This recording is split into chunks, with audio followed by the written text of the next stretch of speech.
Welcome back to MVPs. What the f? What the f? What the f?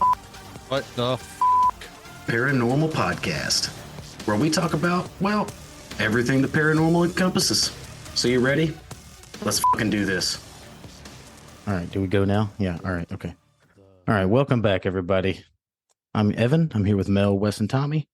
This season, we're talking about crypto, and no, not the digital currency. We're talking about cryptozoology.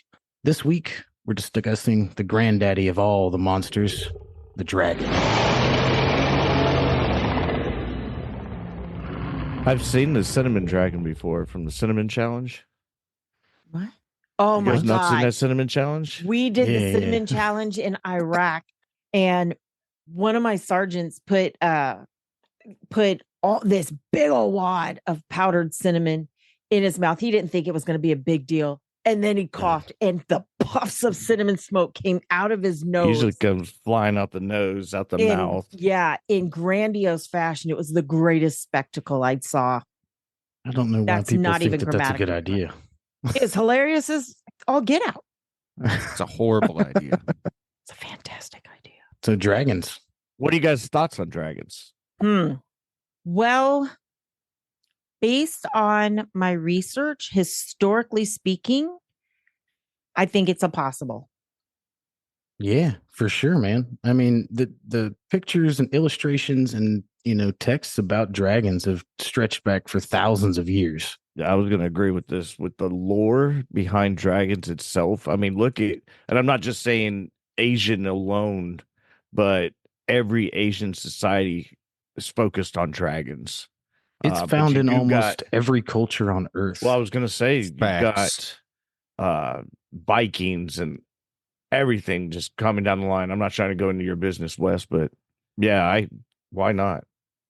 Like, seriously, I do think there could have been forms. I'm not saying that they're like Fire Down Below or whatever that movie is, but Rain of Fire. What? There it is. Yeah, Rain Rain of Fire. of Fire. Such a badass movie.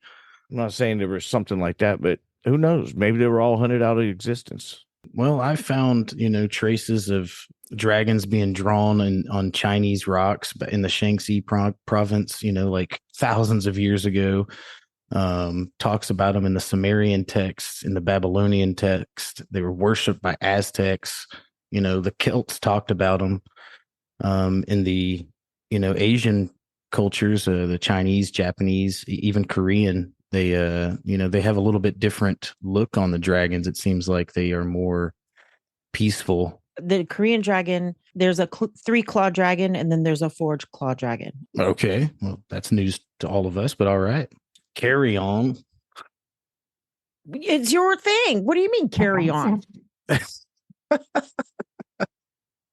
All right, well, I found this really cool story that is hysterical. So this comes from medieval Europe. There's a story about Saint George. Oh, yeah. I also came across this. Did you? It's hysterical. Yeah, I did. So Saint George, lived during like the 3rd century AD, and his story gets told throughout this group of texts called the Golden Legend, which is like biographies of the saints. According to the story, he was traveling in I guess modern day Libya when he came to this town, and the town was being attacked by this menacing dragon, that lived nearby. And the dragon, raged fire across the countryside, whatnot. Anyways, the town people started offering sacrifices to the dragon each day. First, they offered him 2 sheep. Then they offered him a man and a sheep. And finally, they offered the town's children and their youth, which is kind of messed up. But anyways, the sacrificial victims were chosen by lot. And on the day that St. George arrived, it was the king's daughter who was up to be sacrificed. The saint saw the princess beside the pond and asked her what was going on. Upon hearing the story of the dragon, St. George resolved the fight and rescued the princess. When the dragon appeared, the saint made the sign of the cross, charged at it on horseback, and speared it with his lance like a total badass. Having wounded the dragon, St. George asked the princess for her girdle, which he used to tie around the dragon's neck. Once this was done, the dragon was then tamed and followed the pair back to town. St. George offered to kill the dragon if the townspeople became Christians. They converted, and so he beheaded the dragon. End of story. That's all I have to say about that. That's the right on, man. You said it all. Yeah. Righty then. That's interesting. Isn't that wild? That He's is. like, oh, girl, give me your girdle. Let me tame this dragon. That's weird. So I thought it was much more funny than what you guys led on to be. Dang. I got a bunch of bad jokes in my head right now, so I'm trying not to. Fair enough. Hey, what's that music group about dragons? Don't. Dragging these Don't balls do it. across your face. What, you think I don't know? Okay. So in South Dakota, part of the Hell Creek Formation, which is like a fossil discovery area, they did in 2006, I think it was, or 2004, they did find a fossil that is very dragon-esque. It was determined in 2006 to be a Pachycephalosaurus. Some sort of dinosaur, I imagine. The skull What? actually does look very dragon-like. And so they allowed children, the Children's Museum of Indianapolis, to name it. And so guess what they named it? Dracoryx hogwartsia.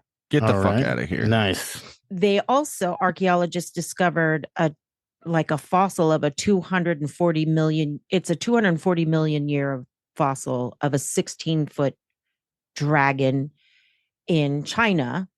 It's aquatic. They called it a dragon because of the neck. It's called a Dinocephalosaurus. Okay. The neck had like 32 separate vertebrae. It has this very long tail. But here's something else. Scientists in Argentina discovered a species of flying reptiles that they dubbed the dragon of death. And they probably flew around Earth with dinosaurs around 86 million years ago. It's a pterosaur, but it would, it had wings. You think about that, so that's kind of close. Yeah.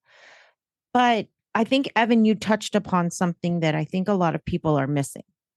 And that is that hieroglyphs from cultures that never communicated. Yeah. How did the Mayans and the Romans both draw the same thing? And these were different cultures that had no communications or interactions with each other's at the time that these glyphs were created.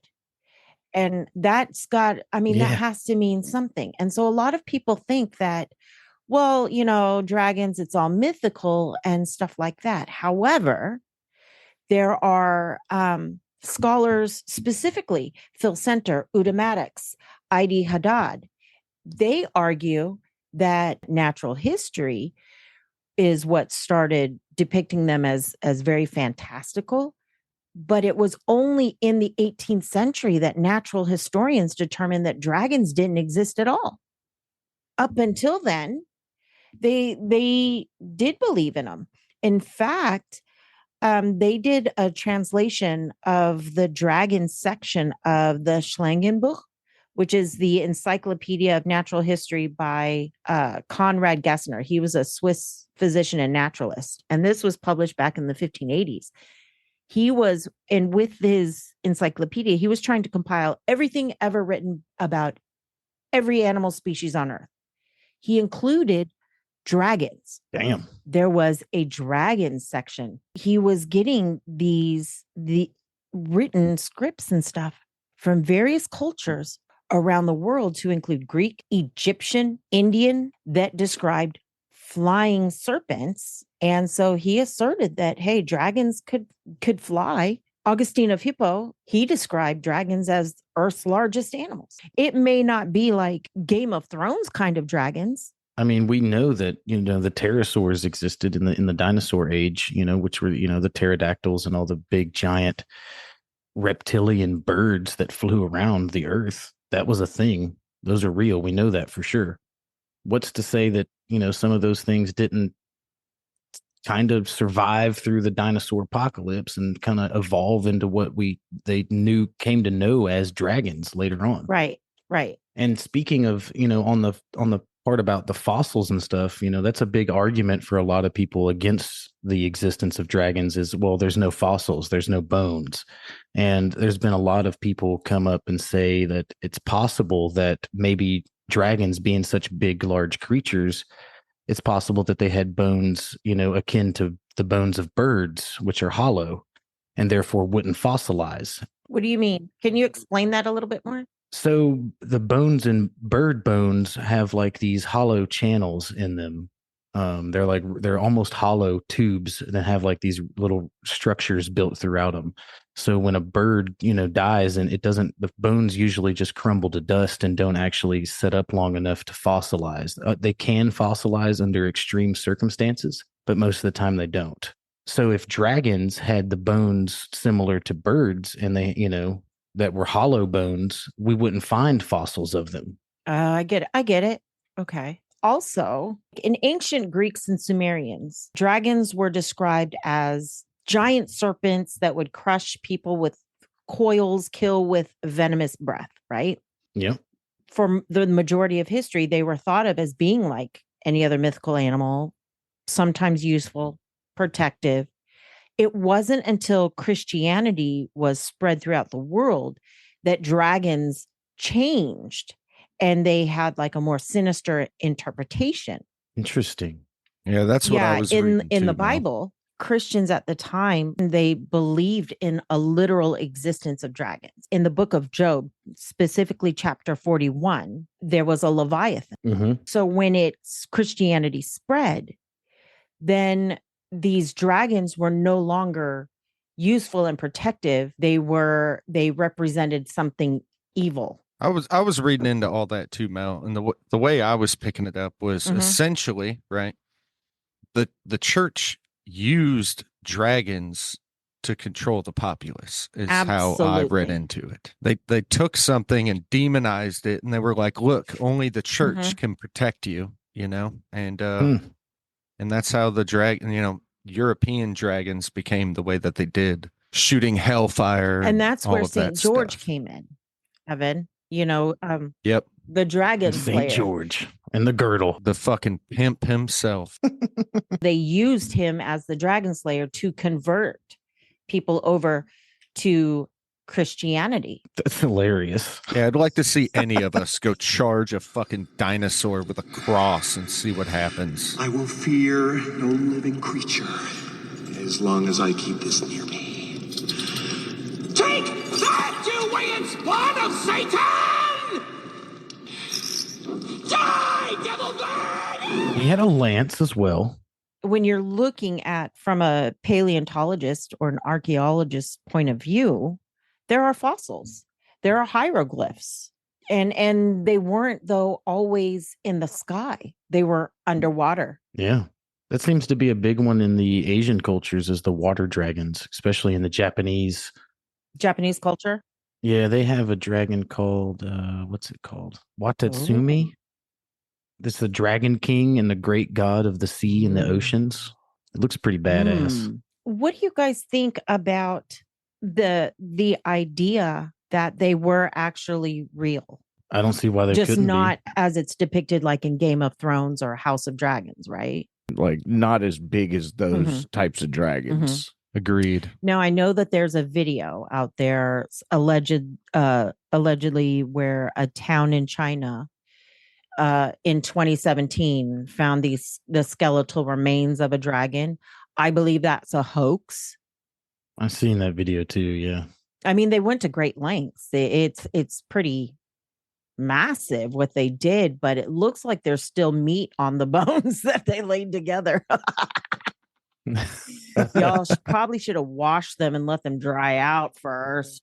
Do we know where the idea of a dragon started from? The mythical. Yeah, Not I really. dug deep. I dug so deep into that tunnel, and the answer is nobody fucking knows. That's Really? the answer. Nobody Yeah. knows. That was It's the just same been answer lost I in came the up with. times. Oh, well, What about the dragon of Babylon? What Is about that it? I mean, do you think that's where it might have started? Do you even know the dragon of Babylon? I don't guess I do. So in Elaborate. 1918, there was a German archaeologist, Koldewey or something like that. He excavated Babylon, which is Iraq, people. And he observed that there was a depiction of this mythological, fantastical dragon of Babylon on the 6th century BCE Ishtar Gate. Koldewey, he was a very well respected excavator and archaeologist, and he was brilliant, but he came across what he found to be ancient remains, and it kind of depicted the so-called dragon of Babylon, a once living creature, very much like a dinosaur, kind of like in terms of anatomically, but it might have just kind of stopped short of being a dragon. And that's the first, like in terms of any sort of academic study. In cryptozoology, dragons went then into cryptozoology from the basis of the Ishtar Gate. Interesting. So does he think that he possibly discovered the first description or illustration of a 6th dragon? century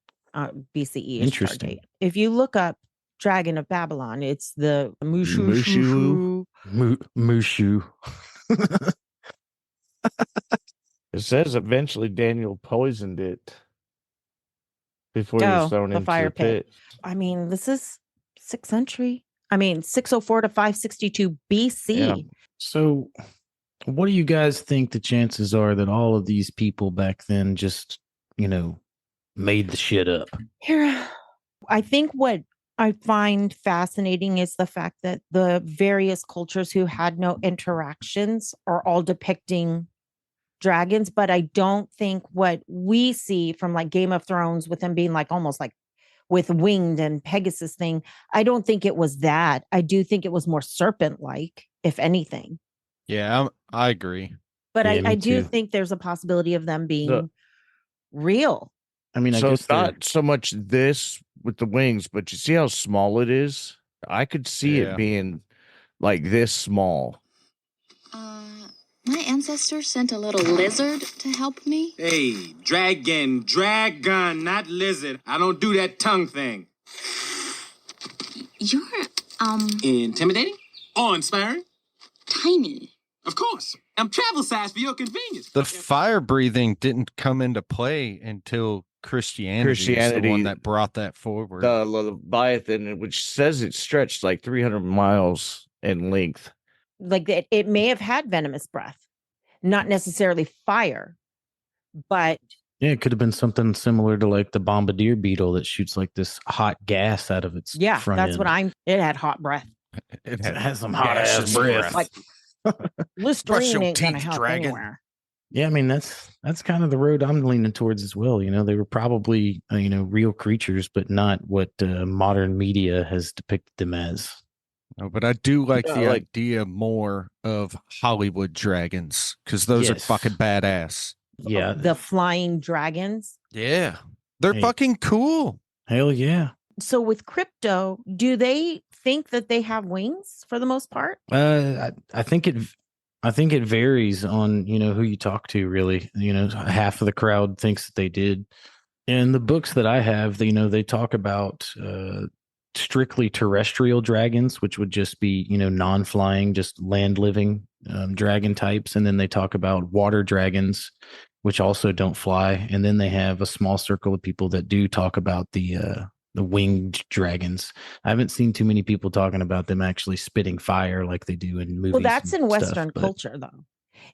In Asian culture, dragons symbolize strength, courage, prosperity, and Yeah. it's very benevolent. Well, whereas in Western culture, it's something to fear. It's dangerous. It's not a good thing. Yeah, it's creeping on the townspeople and burning your fields and your cattle. Think how many times these stories have been passed down, whether it's movie or you see depictive drawing, stuff like that. It gets passed down. Your kids will know that it's considered a dragon, and goes on and goes on. But like, there might be stuff like, i.e., what is it, the endangered sea turtles, where you give about 200 years from now. Thank you, Wes, for smiling at me. God bless you. And where the sea turtle will no longer be exist. You know what I'm saying? It will be extinct by then. So then they had to go off of our drawings and our pictures in order to see I don't get what you're that type of thing. No, I don't. You know what I'm saying? So what I'm saying about dragons is the same way I'm saying about like sea turtles. They could be extinct, and that during our time we never got to see them. That back in the day, these things could have been flying around. It could have been just like birds. Well, Just there like a goes our normal crop. thing, like an everyday thing. Yeah. And I mean, because they're extinct, we just don't see them anymore. Just like I said, give it 200 years from now, and there might not be any more sea turtles. So that new generation 200 years from now will be like, well, there's this thing called a turtle, but we don't have them anymore. This is what they look like. I like to think about dragons kind of like the megalodon. Like, it's hard to envision a fucking 100-foot long shark out there cruising in the water, just murdering the shit out of everything. But that was a real thing. Like, we know it was real. There's been some wild, crazy, huge megafauna creatures on this earth throughout history. It Yes. doesn't seem too far-fetched for me to believe that there was some giant serpents. Possibly some of them could have flown. No. Just like mermaids, right? Yes. So I don't know. It's interesting. It's cool.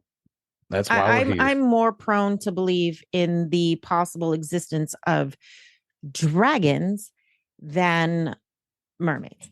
Fair enough. The end. All right. Well, until next time, Wesley, you want to take us out of here? Oh shit. Damn, on the spot, eh? Peace. Mic drop. That's the worst ever. That fucking sucked. Dragon balls. No, absolutely not. What? No. That was great. Absolutely not. Absolutely not. That was not- fucking perfect. Go That's fuck not how we yourself. go out. There's got to be a lesson in all of this. Evan? Well, if you need a real lesson, I would say take a page out of St. George's book. And if you're fighting a deadly dragon, grab the nearest hottie's girdle, strap that thing up, and tame that son of a bitch. This has been MVP's What the Fuck Paranormal. Go fuck yourselves, That's everybody. How we do Absolutely not. Absolutely not. What the fuck? Hey guys, this is like the perfect time for me to mention to you that, like cryptids, good socks are also hard to find.